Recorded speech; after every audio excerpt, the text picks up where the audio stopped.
Make sure you have all the materials you need, including a scissor, plastic cup, balloon, pom-poms, and tape.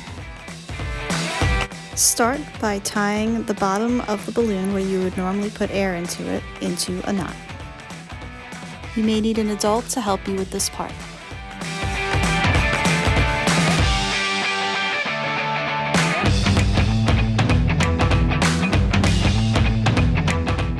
Next, you're going to cut the top tip of the balloon off.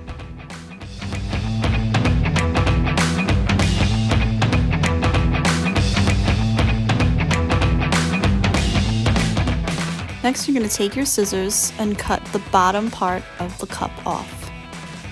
Make sure not to cut too much of the cup.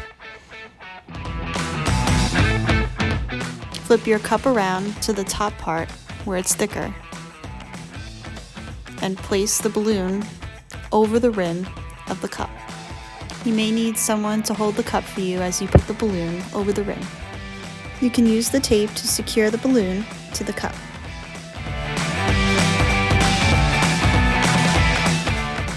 Your pom-pom shooter is now ready. Put the pom-pom in your cup, pull the balloon back, and there you have it.